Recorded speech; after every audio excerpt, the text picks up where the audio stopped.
चलो ठीक है, तो फिर समझा रहा हूँ, समझ लो। राज्य के नीति निर्देशक तत्व का मतलब है कि ऐसे नियम और कानून जो उपस्थित तो है लेकिन उन पर निर्णय लेने की एक जिम्मेदारी सरकार की है। यदि सरकार चाहे तो वो कानून माने, यदि ना चाहे तो ना माने। जैसे एग्जाम्पल लीजिए, मकान, गरीबों को मकान दे रहे हैं, आवास दे रहे हैं, ये सरकार के ऊपर डीपीएसपी में है। अगर ये मौलिक अधिकार होता लोगों का तो सरकार को देना ही पड़ता, और सरकार का बजट नहीं कमा सके। लेकिन यदि सरकार के पास बजट है तो डीपीएसपी के तहत सरकार मकान दे सकती है। इसके अलावा यदि कोई व्यक्ति है जिसकी आय बहुत कम है, जैसे बेरोजगार है कोई व्यक्ति, उसको नौकरी नहीं मिल रही है, तो सरकार उसको बेरोजगार भत्ता दे सकती है। लेकिन अगर इसको जबरदस्ती कर दे तो देना ही पड़ता। फिर तो जितने भी आज के टाइम में नौकरी कर रहे हैं वो भी नहीं करते, क्योंकि मौलिक अधिकार है, फिर पैसा तो मिलेगा, चाहे काम करो चाहे ना करो। लेकिन आज सरकार का बजट है तो सरकार दे रही है, नहीं होगा तो नहीं देगी। तो ऐसे कानूनों को क्या बोलते हैं? राज्य के नीति निर्देशक तत्व। और इसके अंदर डीपीएसपी क्या बोलेंगे? डीपीएसपी, राज्य के नीति निर्देशक तत्व। अनुच्छेद याद रखना 36 से 51 में है ये, 36 से 51 याद करो जरा। 12 से 35 क्या था? मौलिक अधिकार। 36 से 51 में क्या आ गया? डीपीएसपी। और 51 ए में मौलिक कर्तव्य। मौलिक कर्तव्य। अनुच्छेद 1 से अनुच्छेद 4 भारत, उसमें भारत के बारे में है सारा। अनुच्छेद 5 से अनुच्छेद 11 नागरिकता। 5 से 11 में क्या है? नागरिकता। भारत में नागरिक कौन रहेगा, कौन नहीं रहेगा, कौन नागरिकता ले सकता है, कौन नहीं ले सकता है, किसकी नागरिकता भारत में रहने के बाद कैंसिल हो जाएगी, ये सब 5 से 11 में रहेगा। 12 से 35 में मौलिक अधिकार, 36 से 51 में डीपीएसपी, 51 ए में ये मौलिक कर्तव्य। उसके बाद अनुच्छेद 52 से लेकर अनुच्छेद 103 104 तक जो है केंद्र सरकार है। 104 से लेकर के फिर राज्य सरकार शुरू होती है, फिर स्थानीय सरकार, ऐसे करके धीरे धीरे करके ऐसे 395 आर्टिकल्स है। और अभी वर्तमान में आर्टिकल 400 कुछ हो चुके हैं। क्लियर है? उदाहरण उसके अंदर ये हमारा डीपीएसपी क्या हो गया? डीपीएसपी। आगे बढ़े गुरु जी। अगला हमारा टॉपिक क्या है बच्चों? डीपीएसपी के बाद अगला है इलेक्शन और पॉलिटिकल पार्टी। भारत में चुनाव, भारत में चुनाव। अब देखो सीधी सी कहानी है सर, चुनाव है दो प्रकार के। कितने प्रकार के? दो प्रकार के। मैं आपको अंतर्राष्ट्रीय स्तर पर नहीं समझा रहा हूँ। अंतर्राष्ट्रीय स्तर पर चुनाव कराने के दो तरीके होते हैं। मैं भारत में चुनाव बता रहा हूँ दो प्रकार के, वहाँ पे कराने के दो तरीके होते हैं। एक होता है बच्चों एफपीटीपी, एक होता है एफपीटीपी, और एक होता है बच्चों पीआर। एफपीटीपी का मतलब फर्स्ट पास द पोस्ट। इसका मतलब ये है यदि एबीसी, ये यूएसए देशों में होता है, तो ये हमारे देश में होता है, ये यूएसए में होता है, ठीक है। अगर एबीसी चुनाव में खड़े और यदि कुल 100 वोट पड़े, उसमें से जिस भी व्यक्ति, अब देखो 100 वोट है 3 जगह, इसका मतलब 33% वोट मिलेंगे। अब सबसे पहले जिसको 33% वोट मिल गए वो जीत गया। बाद में जो हारे जीते वो बात की बात है, लेकिन जिसके वोट सबसे ज्यादा वो जीत गए, ये सिस्टम है एफपीटीपी में। पीआर में क्या होता है बच्चों? जनता से लोग वोट लेकर के आते हैं। अब जिसके पास जितना ज्यादा वोट, प्रधानमंत्री या अध्यक्ष चुनने की मौका उसको ज्यादा मिलता है। मतलब अब मैं तुम्हें समझाता हूँ। जैसे यहाँ पर 4 4 8 10 बच्चे बैठे हैं। अब इन 10 बच्चों में से इधर के 4 बच्चे हैं, इनको मिले हैं सबसे ज्यादा वोट, और इधर के 4 बच्चों को मिले कम वोट, ठीक है। अब ये 4 जिसको भी प्रधानमंत्री बनाना चाहेंगे वो प्रधानमंत्री बन जाएगा, क्योंकि ये पब्लिक रिप्रेजेंटेशन है। इसमें जनता अपना प्रतिनिधि भेज के ये तय करवाती है कि हम किसको चुनेंगे। क्लियर है बात? कोई डाउट तो नहीं करना। अब समझ लो भारत में चुनाव कैसे होता है। भारत में चुनाव एक होता है बच्चों प्रत्यक्ष चुनाव, एक क्या होता है बच्चों? प्रत्यक्ष। और एक होता है बच्चों अप्रत्यक्ष चुनाव। एक प्रत्यक्ष और एक अप्रत्यक्ष। प्रत्यक्ष का मतलब होता है बच्चों डायरेक्ट इलेक्शन, और अप्रत्यक्ष मतलब होता है इनडायरेक्ट इलेक्शन। तो डायरेक्ट इलेक्शन के जिसके होते हैं बच्चों एमएलए के होते हैं, एमपी के होते हैं, ठीक है। और किसके होते हैं बच्चों? जिला अध्यक्ष के होते हैं, है ना, जिला अध्यक्ष के होते हैं। इनडायरेक्ट इलेक्शन किसके होते हैं बच्चों? पीएम के होते हैं, सीएम के होते हैं, प्रेसिडेंट के होते हैं, ये सब होते हैं अप्रत्यक्ष। अब समझो कैसे कैसे होते हैं। प्रत्यक्ष इलेक्शन का मतलब जब जनता खुद जाके वोट दे तो ये प्रत्यक्ष चुनाव है। यदि हम आप जब 18 साल से ऊपर हो जाओगे आप लोग, तो आप वोट देने जाओगे, मैं जाता हूँ वोट देने जाता हूँ, तो मैं चुनाव दे रहा हूँ प्रत्यक्ष। इसमें मैं एमएलए चुनता हूँ, ये कौन सरकार के लिए काम करता है? राज्य सरकार। और एमपी चुनता हूँ तो किसके लिए काम करता है? केंद्र सरकार। समझ में आ रही है ना बात? भाई विधायक मुख्यमंत्री बनाते हैं तो राज्य सरकार के लिए, और सांसद प्रधानमंत्री बनाते हैं तो केंद्र सरकार के लिए। तो यदि मैं एमपी चुनूंगा तो वो केंद्र सरकार के लिए जाएगा, एमएलए चुनूंगा तो राज्य सरकार के लिए जाएगा। तो कुल मिला के मैं इन लोगों को वोट देता हूँ। जब ये लोग चुन जाते हैं तो ये लोग जाके वोट देते हैं पीएम सीएम को, तो ये बन जाता है अप्रत्यक्ष चुनाव। क्या मैंने पीएम चुना? नहीं। मैंने क्या चुना था? एमपी। क्या चुना था? एमपी। एमपी ने जाके जिसको चुना वो क्या बन गया? पीएम। ये हो गया अप्रत्यक्ष। ये क्या हो गया? अप्रत्यक्ष। ये क्या हो गया? प्रत्यक्ष। इसे बोलेंगे प्रत्यक्ष चुनाव, इसे बोलेंगे अप्रत्यक्ष चुनाव। कोई डाउट? कोई डाउट? ये इंडिया का ही तो बता रहा हूँ, इससे पहले बता रहा हूँ, ठीक है? तो ये हो गया प्रत्यक्ष चुनाव और ये हो गया अप्रत्यक्ष चुनाव। अब भारत में चुनाव होता कैसे है? पहला टॉपिक बच्चों, भारत में चुनाव। सबसे पहले बच्चों भारतीय निर्वाचन आयोग। भारतीय निर्वाचन आयोजन। सब आयोग, भारतीय निर्वाचन आयोग, इंग्लिश में इसको बोलते हैं EIC, election commission of India. Election commission of India. इसका काम है सर भारत में चुनाव करवाना। इसका काम क्या है? भारत में चुनाव करवाना। भारत में चुनाव कराने की जिम्मेदारी भारतीय निर्वाचन आयोग या इलेक्शन कमीशन ऑफ इंडिया की होती है। पहली बात तो ये हो गई सर, भारत में चुनाव कराने की जिम्मेदारी किसकी होती है? भारतीय निर्वाचन आयोग। किसकी होती है? भारतीय निर्वाचन आयोग। ये क्या क्या करता है? देखो सबसे पहली बात तो ये कराता है पंजीकरण। क्या कराता है? पंजीकरण। किसका पंजीकरण?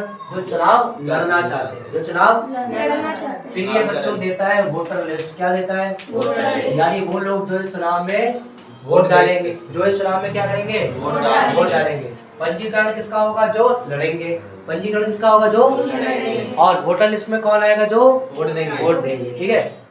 इसके बाद ये क्या करते हैं बच्चों? ये चुनाव करवाते हैं। क्या करवाते हैं? चुनाव करवाते हैं। ये चुनाव की तारीख की घोषणा करते हैं। चुनाव की तारीख भी कौन डिसाइड करेगा? चुनाव आयोग डिसाइड करेगा। आचार संहिता भी इसी में होता है ना? आचार संहिता, बहुत बढ़िया लाइन आपकी लाइन। आचार, मैं नाम ढूंढ रहा था इसका, हिंदी वाला मॉडल कोड ऑफ कंडक्ट तो याद आ रहा था, ये याद नहीं आ रहा। आचार संहिता वो भी ये लागू करते हैं। फिर परिणाम भी यही लागू करते हैं। परिणाम भी कौन लागू करता है? ये लागू करते हैं।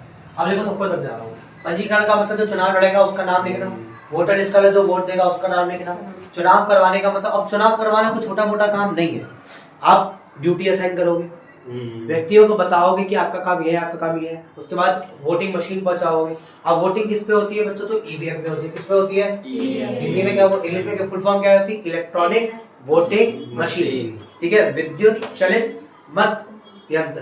अरे इतना विद्युत चलित मत यंत्र है ना, मतलब एक ईवीएम से बढ़िया है। ऐसी मशीन जिसको दबाने से वोट काउंट किया जाता है, ईवीएम होती है, ठीक है? तो ईवीएम तैयारी करेंगे, फिर ऑफिसर्स की पोस्टिंग करेंगे, ठीक है? फिर सारा अरेंजमेंट करवाएंगे, तो उसे चुनाव करवाते हैं।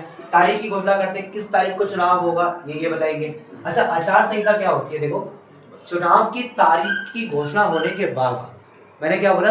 चुनाव की तारीख की घोषणा होने के बाद, जैसे यदि आज से 1 महीने बाद चुनाव है और मैं आज बोल रहा हूँ कि आज मैं तुम्हें तारीख बता रहा हूँ, इस तारीख को चुनाव होगी, तो आज के बाद से लेकर के तब तक नेताओं के ऊपर कुछ प्रतिबंध लग जाते हैं, कुछ रूल्स लग जाते हैं कि आप इनको नहीं तोड़ सकते। जैसे कि आप सरकारी सामान का इस्तेमाल नहीं करोगे, क्योंकि इसके बाद तो आप प्रचार प्रसार कर रहे हो, अपना कोई सरकार का तो कोई काम कर नहीं रहे हो, देश का कोई काम तो कर नहीं रहे हो, आप तो अपना पर्सनल काम कर रहे हो, तो आप सरकारी सामान का इस्तेमाल नहीं करते। कोई नया प्रोजेक्ट स्टार्ट नहीं करोगे, लोगों को ये धोखे में नहीं दोगे कि भाई अब चुनाव आ रहे हैं, काम करते हैं, प्रोजेक्ट स्टार्ट करते हैं, जब तक हम जीत के वापस आएंगे तो बंद करवा देंगे। ऐसा आप कुछ भी नहीं कर सकते, ठीक है? इसे हम क्या बोलेंगे? आचार संहिता। इसके अलावा परिणाम, जो भी रिजल्ट आएगा वो घोषित भी यही करेंगे कि भाई फलाने राज्य में ये जीत गया, इस सीट से ये विधायक बन गए, इस सीट से ये सांसद बन गए। ये सब भी कौन बताएगा? चुनाव आयोग।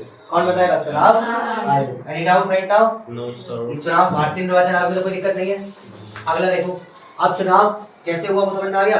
अब समझते हैं कि चुनाव होने के बाद पॉलिटिकल पार्टीज क्या करते हैं, राजनीतिक दल क्या करते हैं। हमारा अगला टॉपिक है बच्चों राजनीतिक दल। ये दो प्रकार के होते हैं, एक तो होते हैं बच्चों राष्ट्रीय, एक और एक क्षेत्रीय।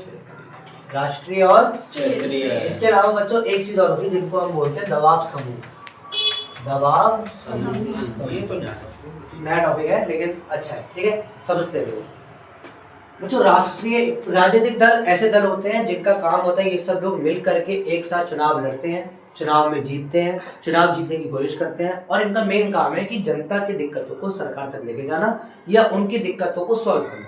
ये काम है राजनीतिक दलों का। एग्जाम्पल के लिए कांग्रेस, बीजेपी, समाजवादी पार्टी, आम आदमी पार्टी, ठीक है? बिहार में कोई व्यक्ति को राजनीतिक जनता दल, रूपाली दीदी के लिए तृणमूल कांग्रेस, है ना? तो ये जितने भी देश नाम है ये सब क्या ही है? Political party. क्या ये? Political party. ये बोलेंगे राजनीतिक दल। क्या बोलेंगे? राजनीतिक दल। अब राजनीतिक दल कितने प्रकार के? सर दो प्रकार के, राष्ट्रीय और क्षेत्रीय। राष्ट्रीय राजनीतिक दल वह दल होते हैं जो संपूर्ण देश में चुनाव लड़ते हैं या जिनकी सरकार 3 या उससे अधिक राज्य में होती है। अब मैं साफ साफ बोल रहा हूँ, बच्चों ने टेस्ट में गलतियां करी मैंने थी, लिखा सुनो। था प्रॉपर। राष्ट्रीय राजनीतिक दल वह दल होते हैं जो पूरे देश में चुनाव लड़ते हैं, पूरे देश में चुनाव लड़ते हैं, ठीक है। राष्ट्रीय दल इसीलिए राष्ट्रीय है क्योंकि वो पूरे देश के मुद्दे उठा रहे हैं, ठीक है, पूरे देश में। दूसरा, इनकी सरकार 3 से अधिक राज्य में है, 3 से अधिक राज्य में, या 3 से अधिक राज्यों में इनके विधायक या सांसद हैं, ठीक है। या तो पूरी तरीके से सरकार हो या फिर इससे अधिक राज्यों में इनके क्या हो, विधायक या सांसद, मतलब इनके नेता इतने राज्यों में होने चाहिए, या तो ये चल जाएगा, ठीक है। तो ये क्या बन जाएंगे, राष्ट्रीय दल बन जाएंगे। यदि ये सारी शर्तें पूरी नहीं हो पा रही है तो वो क्या रह जाएंगे, क्षेत्रीय दल। क्या रह जाएंगे, क्षेत्रीय दल। अब सर क्षेत्रीय दल इम्पोर्टेंट क्यों, मैंने क्वेश्चन दिया था कि क्षेत्रीय दल अधिक महत्वपूर्ण क्यों। अब एक चीज समझो, जो राष्ट्रीय दल है भैया वो तो पूरे देश की बात कर रहा है, लेकिन क्या पूरे देश की दिक्कतें एक ही जैसी हैं? नहीं ना भाई। राजस्थान की दिक्कत है कि उसके एक तरफ पानी की कमी है, बंगाल और बिहार में दिक्कत है कि वहाँ बाढ़ आ जाती है, यूपी में ये दिक्कत है कि सब कुछ ठीक है तो यहाँ पर लोग नहीं है काम करने के लिए, या यहाँ के लोग दूसरे राज्यों में जाके काम कर रहे हैं, है ना। केरला की दिक्कत ये है कि वहाँ पर इंग्लिश ज़्यादा बोली जाती है तो वहाँ भाषा की दिक्कत है, हर राज्य की अपनी दिक्कत है। तो क्षेत्रीय दल इसलिए जरूरी है क्योंकि वो ग्राउंड लेवल की दिक्कतें उठा के राष्ट्रीय मुद्दा बनाते हैं, इसीलिए क्षेत्रीय दलों का होना अधिक जरूरी है। अब जैसे यूपी का कोई लोकल पार्टी वो जब अपनी बातों को ऊपर ले जाएगा तो पूरे देश की सरकार के सामने रखेगा तो यूपी की बातें आगे आएगी कि अच्छा यहाँ पर ये दिक्कत है। अब कोई राष्ट्रीय दल होगा उसको तो पूरे देश पे ध्यान देना है तो वो कैसे किसी लोकल एरिया पे ध्यान दे पाएगा, इसलिए क्षेत्रीय दल अधिक जरूरी है, ठीक है। राष्ट्रीय दल के एग्जाम्पल के लिए भारतीय राष्ट्रीय कांग्रेस, भारतीय जनता पार्टी, आम आदमी party, Samajwadi party, Bahujan Samaj party etcetera.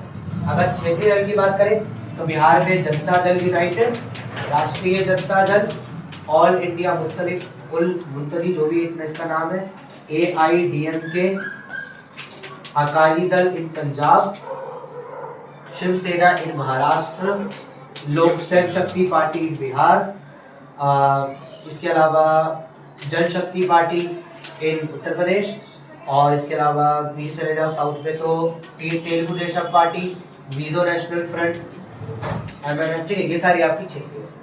अब सर राष्ट्रीय दल समझ में आ गए, क्षेत्रीय दबाव समूह। देखो कुछ ऐसे ग्रुप्स जिनका काम राजनीति करते वक्त चुनाव लड़ना नहीं, वो सिर्फ इसीलिए है ताकि वो अपनी बातों को सरकार तक पहुंचाएं। ये लोगों, इसमें लोगों का सपोर्ट तो होता है, जैसे मैंने एक नाम लिखा है मिजो नेशनल। ये जो MNF है ना बच्चों, ये कोई दल नहीं है, ये एक दबाव समूह है। इसका काम क्या है, इसके अंदर ना लोग होते हैं, ये लोग क्या करते हैं, ये लोग सरकार तक बार बार अपनी बातों को लेके जाते हैं और जाके बोलते हैं कि हमारे क्षेत्र की दिक्कत है इसको सॉल्व करें, ठीक है। अब चाहे वो राष्ट्रीय दल हो चाहे वो क्षेत्रीय दल, उनको उनकी बात सुननी पड़ती है, क्योंकि अगर इन्होंने ये कह दिया कि हम इस पार्टी का सपोर्ट नहीं करेंगे तो फिर जनता उस पार्टी को वोट नहीं करेंगे। तो कुल मिला के इनका काम केवल दबाव बनाना होता है। ये अपनी बातों को मनवाने के लिए सरकार पर दबाव बनाती है, यदि सरकार उसकी बातों को ना माने तो वो जनता को उनके विरुद्ध कर देती है, ठीक है। तो ऐसे ग्रुप को हम दबाव समूह कहते हैं। अभी हाल ही में पाकिस्तान में एक ना बलूच लिबरेशन आर्मी BLA, इसे पाकिस्तान सरकार की नाक पे दम कर। बलूचिस्तान वो जगह है जहाँ पर चाइना का एक्सेस है। अब BLA वाले कर क्या रहे हैं कि चाइना जो व्यक्ति वहाँ पे आता है उसको मार देते हैं, या अगर पाकिस्तान की कोई ट्रेन वहाँ से गुजर रही है तो ट्रेन को बम से उड़ा देते हैं, या अगर पाकिस्तान कोई आर्मी की 5 टुकड़ी की वहाँ पोस्टिंग करता है तो वो उन्हें मार देते हैं। इस वजह से पाकिस्तान आर्मी का कोई जवान वहाँ जाना ही नहीं चाहता।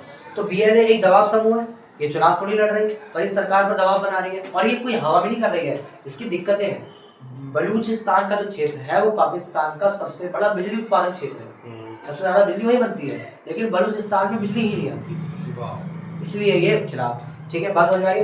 तो ये हो गया आपका राजनीतिक दल और उसके राष्ट्रीय क्षेत्रीय दबाव समूह के बारे में। कोई डाउट इसके अंदर? आगे बढ़े बच्चों। अगला टॉपिक है बच्चों हमारा UG, union government, state government and local government, ठीक है। बड़ा टॉपिक था, देखो सबसे पहले हम बात करेंगे किसकी, केंद्र सरकार। सबसे पहले किसकी बात करेंगे? केंद्र सरकार को हम जानते हैं बच्चों संसद के हिसाब से। किसके हिसाब से? संसद कितने भागों में बटी हुई है? सबसे पहले लोकसभा, फिर राष्ट्रपति, फिर राष्ट्रपति, ठीक है। ये 3 चीजें मिलकर क्या बनाती है बच्चों? संसद। क्या बनाती है? संसद। लोकसभा में कितने सदस्य हैं? 544, 543। राज्यसभा में 250, राज्यसभा में 250। याद अभी भी नहीं हुआ तुम लोगों को ये वाली चीज, है ना? राष्ट्रपति कितने होते हैं? एक। लोकसभा में जाने की कम से कम आयु 25 25। राज्यसभा की 30 राष्ट्रपति 35 याद कर लो, याद बता रहा हूँ मैं अभी। ठीक है, इसका कार्यकाल कितने साल का होता है? 5 साल। इसका कार्य कितने साल का? 6 साल। कितने साल का? 6 साल। इसका 5 साल। कितने साल? 5 साल। 5 साल। ये घुलनशील होती, ये घुलनशील होती है। घुलनशील घुलनशील का मतलब इसको खत्म किया जा सकता है, हाँ, और ये dissolve किया जा अघुलनशील सकता है। होती है। ये अघुलनशील होती है। अघुलनशील का मतलब इसे कभी भी आप बर्खास्त नहीं कर सकते। क्यों नहीं कर सकते सर? क्योंकि इसके अंदर हर 2 साल बाद 1/3 सदस्य रिटायर हो जाते हैं। हाँ, समझा देता हूँ, हर 2 साल बाद 1/3 लोग निकलते हैं और नए 1/3 लोग आ जाते हैं। इसलिए ये कभी पूरी एक साथ ना तो खत्म होती है और ना पूरी एक साथ बनती बनती है। है। ठीक है, 1/3 लोग नए आते हैं और 1/3 पूरे चले निकल जाते हैं। फिर अगले 2 साल बाद फिर नए 1/3 आते हैं और पुराने 1/3 निकल जाते हैं। ठीक है, राष्ट्रपति की बात करें तो राष्ट्रपति 35 साल 5 साल हो गए। ठीक है, उसके अलावा देखो लोकसभा में और क्या चीजें हम पढ़ते हैं बच्चों? इसका जो अध्यक्ष होता है उसको लोकसभा स्पीकर कहते हैं। हाँ, इसके अध्यक्ष को क्या बोलते हैं? लोकसभा लोकसभा स्पीकर। स्पीकर। और वर्तमान में कौन है लोकसभा स्पीकर? ओम बिरला। ओम बिरला। बिरला। ठीक है, और इसके अध्यक्ष को क्या बोलते हैं? उपराष्ट्रपति। क्या बोलते हैं? उपराष्ट्रपति। उपराष्ट्रपति। वर्तमान में उपराष्ट्रपति कौन है? दिखाया भी तो था मैंने उन लोगों को। लिखवाया था। अभी कौन है? उनका नाम है स्वामी स्वामी विवेकानंद। राधा कृष्ण। अरे राधा कृष्ण का क्या नाम? हाँ, लिखवाया था आपने। राधा कृष्ण का क्या नाम लिखवाया था ना? गूगल मार लेंगे बाद में। उपराष्ट्रपति का नाम लिख लेना है ना इसके आगे। ठीक है, इसके अध्यक्ष कौन होता है? उपराष्ट्रपति। अभी तो जगदीप धनखड़ थे, उन्होंने रिजाइन किया, तो अभी इलेक्शन हुए थे 25 सितंबर में, है ना, 2025 में। तो उसमें कोई व्यक्ति राष्ट्रपति कौन है वर्तमान में? हमारी द्रौपदी मुर्मू। राष्ट्रपति कौन है भाई? द्रौपदी मुर्मू। द्रौपदी मुर्मू। ठीक है, राष्ट्रपति क्या क्या होता है? देखो, जनता का राजा होता है, हाँ, जनता का राजा। उसके अलावा देखो न्यायपालिका क्या होता है बच्चों? न्यायपालिका। उसके बाद सेना, न्यायपालिका के बाद सेना। उसके बाद सिविल सर्विसेज, यानी कि जितने भी ये जन सेवक होते हैं, IAS IPS IFS है ना, IAS IPS IFS। ठीक है, इन सब का अध्यक्ष भी कौन होता है? राष्ट्रपति होता है। सारे इंपॉर्टेंट अपॉइंटमेंट्स का मतलब काम पे रखने का। ठीक है, चाहे वो किसको PM को रखे, चाहे वो किसको रखे PM को, चाहे वो chief justice of India, Bharat के मुख्य न्यायाधीश, सेना अध्यक्ष, चाहे वो कौन हो? सेना सेना अध्यक्ष। अध्यक्ष। इन सबको भी शपथ दिलाने की जिम्मेदारी किसकी होती है? राष्ट्रपति। ये किसके बारे में बात चल रही है बच्चों? केंद्र सरकार। केंद्र किसके बारे में बात चल रही है? लोकसभा में जो व्यक्ति चुने जाते हैं उन्हें क्या बोला जाता है? MP बोला जाता है। क्या बोला जाता है? MP। इन्हें बोला जाता है MP of state. MP of state, क्योंकि राज्य सरकार है। और इनको तो इनडायरेक्ट इलेक्शन चुना जाता है। जो भी लोग MP MLAs बनते हैं उन्होंने किसको चुनते हैं? राष्ट्रपति को चुनते हैं। किसको चुनते हैं? राष्ट्रपति को चुनते हैं। ठीक है, वो 554 और 545 था ना? 554 हाँ। नहीं, नया नाम लिखा 543। नया कर दिया ना, क्योंकि चेंज हो गए थे बाद में। 543 लिखो, ये तो मैंने बहुत पहले पढ़ा था। 554 पार्ट हो गए थे। ठीक है, 543 लिखे थे। तुम्हारे 543 लिखा हुआ है ना? और राष्ट्रपति राज्यसभा को 12 सदस्य देते हैं ना? हाँ, ठीक है। इसके देखो, इसके अंदर 545 ही लिखा है इसमें तो। 545 लिखा है, 543 कर लो सब। इसमें से 12 सदस्य राष्ट्रपति चुनता है। हाँ, ठीक है, आगे बढ़े बच्चों। ये कौन सी सरकार होगी? हमारी केंद्रीय सरकार। कौन सी सरकार होगी? केंद्रीय सरकार। अगला कौन सा होगा बच्चों? राज्य सरकार। राज्य सरकार। अगला कौन सा होगा? राज्य सरकार। राज्य सरकार को हम किससे जाने जाते हैं? विधानसभा। किससे जाने जाता है? विधानसभा। अब कॉपी छाटने से अच्छा है सामने देख लो, बाद में चेंज करते रहना। टॉपिक क्या बच्चों हमारा? राज्य सरकार। एक बात ध्यान रखना, राज्य सरकार और राज्यसभा अलग अलग चीज है। राज्यसभा केंद्र सरकार का भाग है। राज्य सरकार को किससे जाना जाता है? विधानसभा से जाना जाता है। किससे जाना जाता है? विधानसभा से जाना जाता है। किससे जाना जाता है? विधानसभा। विधानसभा 2 भागों में है, एक तो विधानसभा ही हो गई, ठीक है, और दूसरी होती है विधान परिषद। विधान परिषद है ना, विधानसभा और विधान परिषद। तीसरा इसमें होता है राज्यपाल। तीसरा कौन होता है? राज्यपाल। जो जिम्मेदारियां देश में राष्ट्रपति की, वो जिम्मेदारी राज्य में राज्यपाल की। ठीक है, याद रखना। ये कौन है? विधान सभा। ये कौन सी हो गई? विधान परिषद। विधान परिषद। ये क्या हो गया? राज्यपाल। याद रखना विधान परिषद, याद रखना विधान परिषद वर्तमान में केवल 9 ही राज्यों में है। कितने राज्यों में है? 9 राज्य। हर राज्य में विधान परिषद नहीं है। कारण है ना उसका, देखो जिसकी जनसंख्या ज्यादा, जिसका क्षेत्रफल ज्यादा, उसकी विधान परिषद है। यूपी में है, राजस्थान में है, महाराष्ट्र में है, आंध्र प्रदेश में है, ठीक है, मध्य प्रदेश में है, जहाँ ज्यादा जनसंख्या है या जगह ज्यादा है वहाँ विधान परिषद है। वरना केवल क्या है? विधानसभा। वरना केवल क्या है? विधानसभा। ठीक है, विधानसभा में कौन होते हैं बच्चों? एमएलए। क्या होते हैं? हिंदी में बोले तो विधायक, हिंदी में बोले तो विधायक। ठीक है, कितने साल के लिए होता है? 5 साल। कैसा होता है? घुलनशील। जैसा लोकसभा है ना, जैसा क्या है? लोकसभा, वैसे क्या है? विधानसभा। ठीक है, ये तो कॉन्सेप्ट में नहीं है, ज्यादातर आधा नहीं, बातचीत होती है। राज्यपाल कितने सालों के लिए? 5। बस याद रखना, राष्ट्रपति को चुनाव में चुनते हैं, राज्यपाल राष्ट्रपति अपनी मर्जी से चुनता है।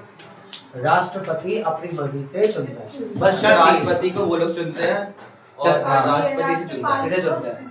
याद रखना, कोई भी राज्यपाल अपने ही राज्य का राज्यपाल नहीं बन सकता। वर्तमान में यूपी की राज्यपाल कौन है पता है आपको? आनंदीबेन पटेल। यूपी की कौन है? आनंदीबेन पटेल। और ये इससे पहले गुजरात की मुख्यमंत्री थी, तो गुजरात की रहने वाली। बिहार में वर्तमान में जो वो है राज्यपाल, उनका नाम है मोहम्मद आरिफ अली खान।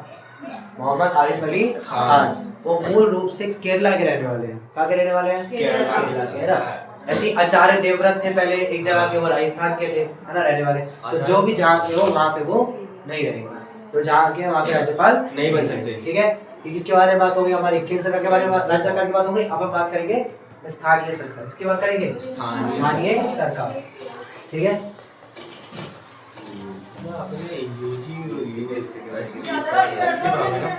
स्थानीय सरकार ये 2 भागों में बच्चों, एक शहरी और एक ग्रामीण। एक शहरी और एक ग्रामीण में सबको पता है सबसे ग्राम सभा, ग्राम पंचायत और जिला पंचायत, है ना।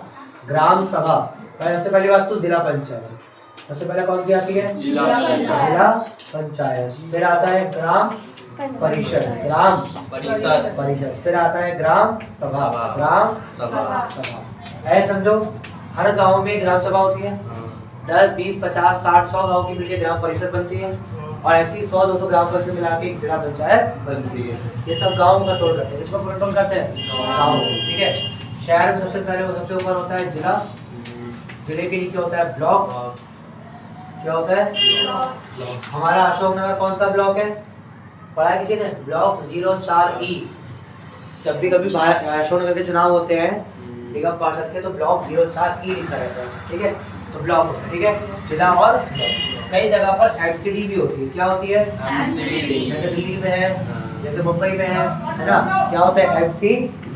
ये बड़े बड़े जितने भी जिले होते हैं, बड़े बड़े शहर होते हैं, वहाँ पर एमसीडी होते हैं। मुंबई में है, पुणे में है, दिल्ली में है, बेंगलोर में है। ठीक है, बड़े बड़े शहरों में एमसीडी होती है। ठीक है, ग्रामीण क्षेत्रों में जो भी काम होता है वो ये जिम्मेदार है। देखो, ग्राम सभा गांव में पानी, बिजली या बेसिक सुख सुविधाओं की उपलब्ध कराने की जिम्मेदारी ग्राम सभा की। ऐसे ये ग्राम सभा पैसों के लिए किसके ऊपर डिपेंड होती है? ग्राम परिषद के ऊपर। ग्राम परिषद डिपेंड होती है जिला पंचायत। ठीक है, उसी प्रकार से ये शिक्षण यहाँ पर मिलता करता है। ठीक है, ये हमारा क्या हो गया? 2 ही होता है। हाँ, शहर और गाँव और क्या होता है? लोकल लेवल पे। नहीं, शहर वाले में 2 ही होता है ना। हाँ, अगला क्या होता है? सुप्रीम कोर्ट, हाई कोर्ट और सब। ठीक है, न्यायपालिका।